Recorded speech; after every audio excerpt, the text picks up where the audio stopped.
let's stick to the safety preview. Let's do safety and star position preview in our last of the 2025 positional previews. So this is one of the few question marks in terms of who the guys that are going to play the most snaps are. It's like on the defensive line, you don't necessarily know who the difference makers are going to be, but you kind of know who they're going to use. In the safety spot, KJ Bolden is their guy. Started basically every game as a freshman, just about.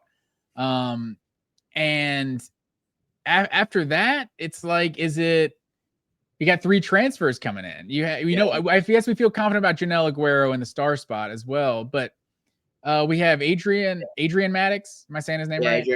Adrian Maddox, Jaden Harris from Miami, and then the brother of Zachariah Branch, Zion Branch from USC. I think there's one spot for those 3 guys. Who do you think is the other starter? Obviously, KJ Bolden right now. Man, I've thought about this all day. I've really tried to come up with an answer. I think gun to my head, I'd probably say Zion Branch. Just purely, and I think that the tiebreaker with all of this is I know it's bad to look at the spring game and make projections based on that, but I'm about to do that just because. And they all play pretty good in the spring game. I think Adrian Maddox had they carved up a blitz for him on a safety blitz, and he got a sack. But Zion Branch had 9 tackles, I think, on G-Day, and that checks out, man. He is. I think people have kind of forgotten about him because everyone is super focused on Zachariah, and rightfully so. Zachariah Branch is a really cool player, has crazy speed, has really cool highlights. All that, should be a very good player for Georgia. But Zion Branch was also a pretty highly rated recruit. And he has, I can't spout his frame off the top of my head, but he has phenomenal size for the position. Very good tackling technique. Almost led the team in tackling on G-Day. I think of the 3 guys, he might have the highest floor as a player, just because of his natural talent and his natural just physical gifts. So I'd go with him. I think his USC career was kind of derailed by injury. He had some pretty bad ones while he was there. Never really got a chance to show what he could do, but I think he's probably the most talented player of those 3. So on May 6th, that's who I would say right now. I think I'm with you. I'm leaning towards Zion Branch. I list him at 6'2", 210. Okay. See, that's big. That's a big safety. Absolutely. And I think I've heard he's the Janelle Aguero, like we said, is locking down that starter spot, that star spot. Yeah. But he's had his injuries, in his brief time at Georgia. So I've heard Zion Branch is potentially the other guy at star. So, maybe if we do see Janelle Aguero have another injury or something, keeps him off the field, maybe Zion Branch moves to that star spot. And then maybe then Adrian Maddox is the guy, or maybe then Jaden Harris steps in. And there's also guys on campus. Ja'Cory Thomas, I think he started at star, I want to say, in the Clemson game. And played about 4 plays, and Kirby Smart was like, okay, we're changing this up. He had a nice PBU in that game. Did he? I just remember him starting, and then KJ Bolden came in and basically never left the field. Yeah, KJ Bolden led the whole defense in snaps in his first game. Yeah. Oh, that is right. So and just because you're not as good as KJ Bolden doesn't mean you're not a good player in your own right. So maybe Ja'Cory Thomas is able to take another step this year. Maybe it's the Jake Gaines bias here, and mixed with J.R. Reed. Because when Kirby Smart takes a small school guy, I just kind of Kirby knows something. Kirby knows something about. What's that? Same jersey number 2, right? 20. Oh, was he? J.R. Reed was 20. Ja'Cory Thomas is 20, I think. Oh no, I'm talking about Adrian Maddox. What number is Adrian Maddox? Oh, I don't know. I can't remember him off the top of my head, but that's what I'm saying. When J.R. Reed, what's funny is I feel like I talked about this probably before you jumped on the show. like it goes with the Braves and Georgia, and this is a real sidebar. But like when Georgia gets like two guys that feel like a pair, I feel like a duo. The lower ranked guy is always the better guy. Like I don't know what it is. Yeah, it was. Yeah, there you go. There's one. Like it was like Freddie Freeman and Jason Hayward. Like Freeman turns out to be the better one. You know, Jeff Francoeur, Brian McCann. Brian McCann turns out to be the better one. Like I don't know. There's a long history of this, and the one I'm going with here is D'Angelo Gibbs was the 5-star out of Peachtree Ridge, and J.R. Reed is just like his cousin. He's a Tulsa transfer. Yeah, bring him in. J.R. Reed's like a 3-year starter, All-American. Like J.R. Reed was great for Georgia, and he's one of those guys. Yeah, I kind of talk about like Javon Bullard, like Dan Jackson, just always around the ball. Like I feel like a good safety is just always in the right spot. Dude, but D'Angelo Gibbs is a name I've not heard in a long time. D'Angelo Gibbs, had high hopes for D'Angelo Gibbs. I actually covered. Right? After what's that? He transferred to Tennessee. Yeah, he ended up at Tennessee, and he was at Peachtree Ridge, and then I think he ended up at Grayson his senior year. Okay. Because I remember I covered a game for him when I was working for the Forsyth County News. I think they were playing West Forsyth or something, and he was playing wide receiver, and I was like, this is like the tightest wide receiver I've ever seen. Like D'Angelo Gibbs looked so good at wide receiver, and then I think he was like similar size actually to Zion Branch. He was like 6'2", 210. Like he was a big safety, and then didn't pan out. I think he ended up playing receiver at Tennessee, but I don't think he ever really played at Tennessee either. He was a man. That's one of the biggest. Just like what happened to that guys? Yeah, and that's back when Georgia fans were hanging on the commitment dates and everything. Yeah, because you're like, is this guy gonna be the superstar that breaks through? I think he committed during like the Under Armour All-American game. Yeah. Those public commitments are always the best ones, like in some sort of event, signing day, those kind of things. Yeah, but all of that was a super current safety roundabout. I just got super stoked thinking about D'Angelo Gibbs. I was like, I'll bring it all back. I just feel like when Kirby Smart goes like a small school, like he knows something. He knows something that other people don't. Like this, I think he started at West Alabama. Is that right? Adrian Maddox, then at UAB. I think it was either that or Alabama State. It was either I think it might have been Alabama State and then UAB.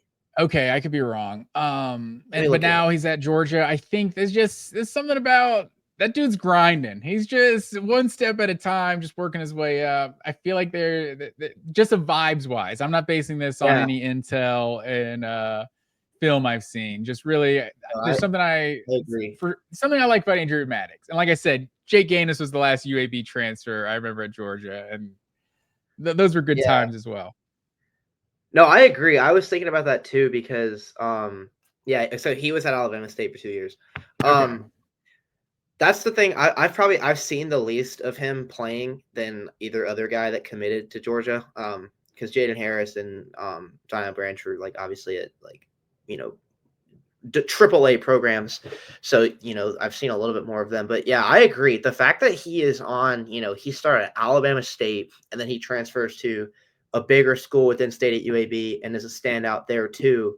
And then he gets noticed by Georgia. Not only that, but he was committed to Florida. Then he flipped to Georgia. Like that's forgot about that angle. He flips from Georgia's biggest rival. Like I agree. The vibes, I'm not like, I can't sit here and say I expect him to be a starter and be a super impact player, but the vibes with him are very good. I completely agree. Hey, what's more important than vibes, really? Nothing. You really come here for the expert analysis or the vibe, But yeah, I think and I think it says something about a guy, like obviously we haven't seen Ryan Puglisi play, but when you hear a guy that's like, yeah, he's committed to Georgia, Dylan Raiola commits, and he's like, yeah, that doesn't do anything to my commitment. I'm going to Georgia. I'm going to play at Georgia. Yeah. Like it's just something about that confidence, And so a guy that's at Alabama State, he's like, I know I'm better than this. Ends up at UAB, he's like, I know I'm better than this. And maybe he's right. And maybe he's good enough to play at Georgia and could make himself a lot of money at the next level. Yeah. I really do. I think he could be a pretty good player. Trey Harris was kind of a head scratcher for me. He had one of like the high. I can't pull out the exact. Trey Harris. Trey Harris. Sorry, I made an abrupt transition there. Yeah. Because Where you going? I wanted to talk a little bit about this guy. Okay. That's the one guy that I kind of don't really. I'm a little uncertain about. He had one of the highest missed tackle rates in like the entire country last year. Like it was very high. It was like in the 20s or something, like 30s. And I watched a little bit of like some of his film or whatever, and like there are just so many plays where he just runs in there with like no plan. Like against the run, he'll fit it completely wrong. He'll just come super hard off the edge, like not like they play him in the box a lot and they try to use him as a run defender, but then he doesn't really like he'll just overshoot run plays and stuff. And it's like I don't know. He's very big and he does have a lot of plays where he's just shot out of a cannon tackling a guy. But like I feel like Kirby is just so hard on safeties, and he preaches discipline in the safety room more than anything else because that's the position he played. It's the position he knows best.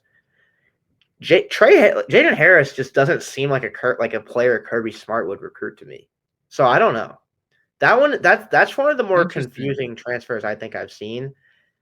But he also just plays with a certain physicality and just like headhunting mentality that I can kind of get. Not headhunting. That's I know that's a bad term. That's illegal now, but that's a Yeah, good term. But he does. I think he has a kind of toughness that I can see Georgia being drawn to him. But also there are a lot of things I'm just like, wow, this is a guy that I if he did this at Georgia, he'd be benched. So are you questioning maybe his ability at safety, and maybe he's more of a candidate for star? I don't know where I'd put him. I mean, like he has good instincts making like as a tackler, I guess most of the time, but also he misses a lot of tackles just because he bounces off of guys sometimes, or sometimes he'll just take a terrible angle. He just doesn't. I don't see where he fits in really at all in this room. I know I'm just crapping on this guy for no reason. I brought him up out of nowhere, but like I'm just so I don't know. That's the one guy that I think transferred to Georgia that I'm like this year that I'm like I don't know where he really fits on this team. That's interesting. There's not some sort of rivalry with you and Riverwood High School, is there? I see he's an Atlanta guy. Yeah, no, I have no problem with Riverwood actually. I got a lot of friends from Riverwood. That is cool. He is an Atlanta guy, so shout out to him for that. I don't know. I think maybe he does have a lot of like just natural talent as a tackler, and he is a thumper, man. But like I don't know. Maybe Georgia will refine some part of his game that really needs refining. But for me, it's like Miami fans were getting mad at him on Twitter the whole year from what I saw, and then he transferred to Georgia. So it was like,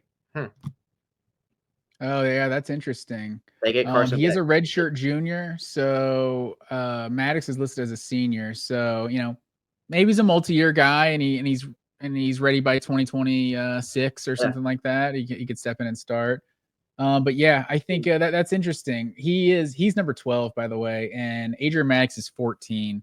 So jersey number. Yeah, and so we have him and Gunner on. 12 is a good DB number. Shout out to Travis Hunter. There you go.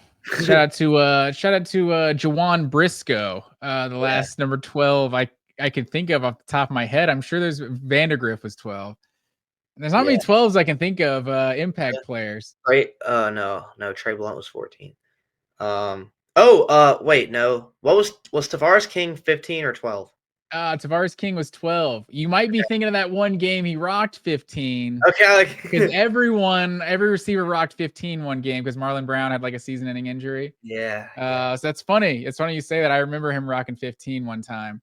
Hey, and going way back, bringing the whole pod full circle, Brandon Miller, highly ranked linebacker, rocked 12 back in the day.